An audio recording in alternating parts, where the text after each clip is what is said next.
Welcome to Penrose Learning, where we make understanding easy. You start by confirming the target drive is usable and backed up.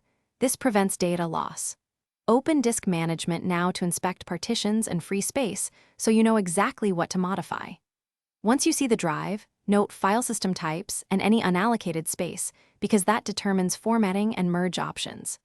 If a drive shows RAW or mismatched formats, you'll need to format or convert.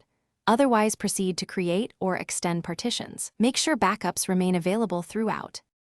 You now perform the key changes. Create or extend partitions based on your plan. If adding space, right-click unallocated space and run the new Simple Volume wizard to assign size and a drive letter.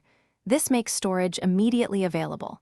If merging with an existing partition, use Extend Volume, but make sure unallocated space is directly adjacent.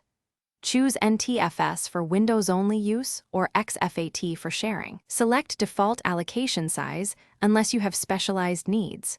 Once formatted, the OS will mount the volume automatically. You finish by verifying the new or expanded storage appears in File Explorer and testing it with a few large files. This confirms read/write stability. If the volume is missing, rescan disks in Disk Management or assign a different drive letter to resolve conflicts.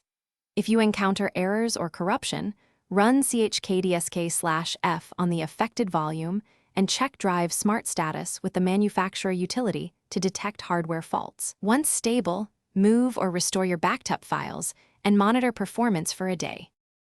Thanks for watching. If this was helpful, leave a like and consider subscribing. See you next time.